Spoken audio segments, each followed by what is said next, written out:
안녕하십니까. 우리 아이의 사이버 안전, 그것이 알고 싶은 학부모 수첩의 김삼중입니다. 최근 청소년들 사이에서도 인터넷과 스마트폰 보급이 일반화되면서 이른바 사이버 중독과 사이버 폭력으로 인한 사고 사례가 급증하고 있습니다.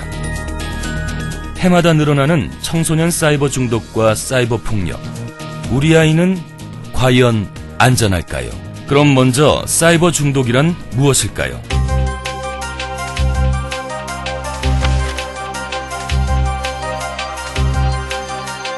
미래창조과학부의 2014년 조사에 따르면 인터넷 중독 위험군 청소년은 12.5%, 스마트폰 중독 위험군 청소년은 무려 29.2%에 달한다고 합니다. 자녀의 사이버 중독 때문에 고민인 부모님이 그만큼 많다는 말이 될 텐데요. 실제 상담 사연을 통해 구체적인 대응 방법에 대하여 알아보겠습니다. 첫 번째 상담 사연입니다. 중학생 아들을 둔 엄마입니다. 아들이 게임에 빠져 아이템 구입 비용으로 매달 수십만 원씩 결제한 것을 알게 돼 스마트폰을 빼앗았더니 책상에 있던 물건을 집어던지는 등 과격한 행동을 합니다. 게임에 빠지기 전에는 착하고 바른 아이였는데 왜 이렇게 변했는지 모르겠습니다. 우리 아이에게 무슨 문제가 있는 걸까요? 같은 고민을 하는 부모님들이 많으실 것 같습니다. 이럴 때는 어떻게 대응해야 할지 전문 상담 선생님을 모셔서 함께 고민을 해결해 보겠습니다. 청소년 사이버 안전 상담 전문가 차분한 선생님을 모셨습니다. 안녕하세요. 차분한입니다. 사연을 들어보니 부모님께서 가정 내 분위기를 한 번 더 점검해 보시는 것이 어떨까라는 생각이 드는데요.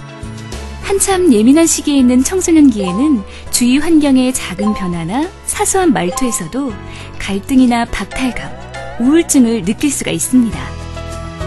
따라서 부모님은 최근 부부 사이에 갈등은 없는지, 자녀에게 억압적이거나 명령토의 말을 쓰진 않는지 먼저 되돌아볼 필요가 있습니다. 또 자녀의 게임 활동을 무조건적으로 제한하는 것보다는 어떤 게임을 하는지 우선 관심을 가져주시고 관심사에 대한 대화를 통해 자녀와의 공감대를 형성하는 것이 도움이 될 것 같습니다. 공감대가 형성된 후에는 가족이 함께 즐길 수 있는 취미 활동을 개발해보세요. 게임 외적으로도 재미있는 것이 많다는 것을 스스로 느낄 수 있을 것입니다. 그렇군요. 무조건적인 억압보다는 관심과 공감대를 형성하는 것이 우선돼야겠습니다. 두 번째 사연입니다. 최근에 아들 방을 청소하다가 우연히 컴퓨터를 보게 되었습니다. 컴퓨터에서 보기에 민망한 사진이나 영상들을 모아둔 것을 보고 조금 당황하긴 했지만 사춘기라 그러려니 했습니다. 그날 이후 아들의 행동을 유심히 관찰해보니 음란 사이트에 가입해놓고 야한 사진이나 동영상을 밤늦게까지 보는 날이 하루 이틀이 아니었습니다.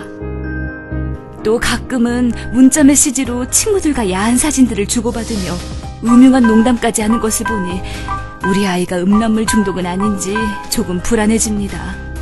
이럴 땐 그냥 모른 척 넘어가야 하는 걸까요? 사춘기 청소년은 성호르몬의 분비가 증가하여 이성에 대한 호기심이나 성적 문화에 대한 관심이 왕성할 때입니다. 이 시기의 아이들은 이성적인 판단보다는 감정이나 욕망에 충실하기 마련입니다. 때문에 과도한 단속이나 무관심한 배려보다는 다양한 대화를 시도해봄으로써 호기심의 방향을 다른 쪽으로 조금씩 바꿔주는 게 좋겠습니다. 또한 전문 성교육 프로그램 등을 활용하여 올바른 성이 무엇인지 판단할 수 있는 능력을 길러주어 보다 건전한 방법으로 사이버 문화를 대하는 윤리의식을 갖게 해주는 것도 필요하겠습니다. 유혹에 대한 자제력이 부족한 시기인 만큼 충분한 대화와 교육이 필요하다는 말씀이군요. 다음 세 번째 사연을 보시겠습니다. 중학생이 되면 스마트폰을 사주겠다는 약속을 지키기 위해 딸에게 스마트폰을 선물했습니다. 그 후 스마트폰을 사용하는 시간이 점점 늘어나더니 지금은 가족끼리 밥을 먹을 때도 손에서 놓지 않고 어떤 때는 하루 종일 방에 틀어박혀 스마트폰만 보느라 방에서 나오지 않을 때도 있습니다. 너무 심한 것 같아 스마트폰을 압수하겠다고 한마디 했더니 아빠는 쓰면서 난 왜 안 돼? 하며 따져 묻네요. 스마트폰 중독이 아닐까 걱정이 되는데 어떻게 해야 할까요? 청소년기는 감정 조절 능력이 불안정한 시기이기 때문에 강압적인 말투보다는 자녀를 이해하려는 마음으로 다가가는 것이 중요합니다. 또한 여학생의 경우에는 친구들과의 유대감을 가족보다 더 중요하게 생각합니다. 먼저 아버님께서 자녀의 스마트폰 사용 자체를 염려하기보다는 요즘 자녀가 좋아하는 콘텐츠 등에 관심을 표현해보세요. 또 요즘 마음이 잘 맞는 친구에게 관심을 가져주시고 자녀와 스마트폰으로 대화를 시도하는 등 자연스러운 대화법을 개발해보세요. 이러한 과정들을 겪다 보면 자연스럽게 공통의 관심사를 자녀와 공유하며 자녀와의 유대감 형성에 도움이 될 것입니다. 그렇습니다. 자녀에게 관심을 가지고 공통의 관심사를 찾아 대화를 많이 하시는 것이 가장 좋은 방법이라는 생각이 드는군요. 이외에도 스마트폰 중독을 예방할 수 있는 몇 가지 예방법과 스마트폰 중독 체크리스트를 함께 소개드리겠습니다. 자녀와 함께 체크해보시면 좋을 것 같습니다.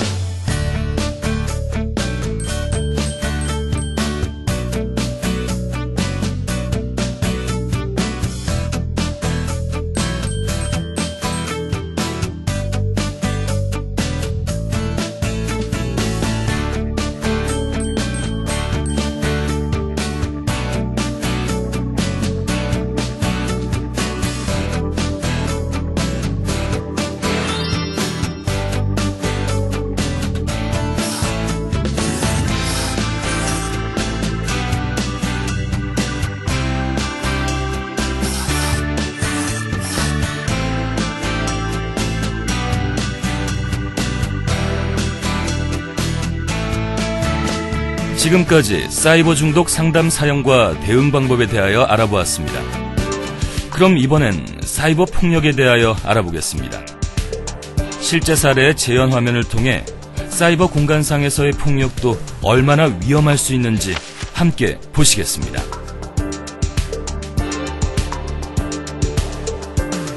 A 여학생과 B 남학생은 같은 고등학교에 다니는 고등학생입니다. 그런데 B 남학생이 A 여학생에게 사귀자고 고백을 하였으나 거절을 당한 후 같은 학교 친구들과 하는 스마트폰 채팅방에 A 여학생의 험담을 하기 시작했습니다.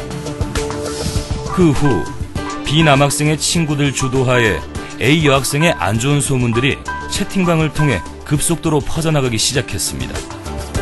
자연스레 학급 내 다른 학생들도 A 여학생을 좋지 않은 시선으로 보게 되었고 재수가 없다, 예쁜 척한다 등의 욕설 문자로 괴롭힘을 당했습니다. 그 결과 평상시 성적도 우수하고 학교 생활에 큰 문제가 없던 A 여학생은 등교를 거부하고 새벽에 혼자 울거나 중얼거리는 등의 이상 행동을 보인다고 합니다. 그리고 이 사실을 부모님이나 학교에 알릴 경우 또 다른 보복을 당할 것을 두려워하고 있습니다. 다른 사례를 하나 더 보겠습니다. C 학생과 D 학생은 중학교 1학년 남학생입니다. C 학생은 초등학교 때부터 D 학생에게 자주 용돈을 상납했다고 합니다. 중학교에 들어가면 괜찮아질 줄 알았는데 D 학생은 게임을 하자고 강요하며 소위 게임 아이템 셔틀이라고 하는 게임 아이템 상납을 강요하기 시작했습니다. C 학생이 아이템을 상납하지 않거나 돈을 가져오지 않으면 D 학생은 폭력을 쓰며 초등학교 때부터 왕따를 당했던 것을 SNS에 퍼뜨리겠다는 협박을 해왔다고 합니다. 결국 C 학생은 지속적인 위협과 협박에 시달려 학교 생활을 힘들어하고 있으며 심리적 위압감으로 인생을 포기하고 싶다, 자퇴하고 싶다는 말까지 하는 상황에 이르렀습니다. 이처럼 사이버 폭력은 피해자에게 심각한 정신적 충격과 사회적 단절감을 안겨주게 됩니다. 가해자는 형법상 모욕죄나 사이버 명예훼손, 협박죄 등이 성립되어 법적 처벌을 받을 수 있습니다. 푸른나무 청소년 폭력 예방재단의 조사에 따르면 사이버 폭력을 당한 사람의 비율이 2013년 4.5%였던 것이 2014년 조사에서는 14.2%로 나타나는 등 불과 1년 사이에 10%포인트 가까운 증가 추세를 보였습니다. 이는 우리 자녀들의 사이버 폭력 노출 위험과도 무관하지 않을 텐데요. 혹시 우리 아이가 사이버 폭력으로부터 피해를 당하고 있지는 않은지, 혹은 가해자가 되어 다른 아이에게 상처를 주고 있지는 않은지 부모님들의 세심한 관심이 필요하겠습니다. 더불어 사이버 폭력에 대비하여 학부모님들께서 준비하실 수 있는 예방 및 대응 방법을 몇 가지 알려드리겠습니다.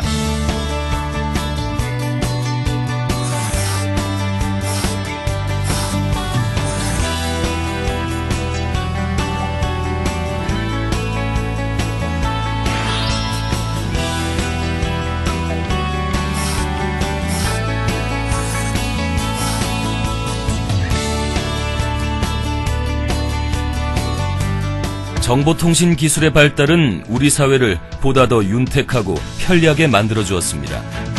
하지만 사이버 중독이나 사이버 폭력과 같은 심각한 문제들도 대두되고 있습니다.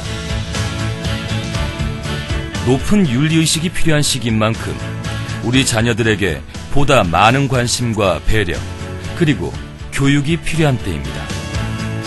끝으로 사이버 중독과 사이버 폭력 관련 상담과 도움을 받을 수 있는 기관 정보를 안내해드리며 이 시간 마치겠습니다. 감사합니다.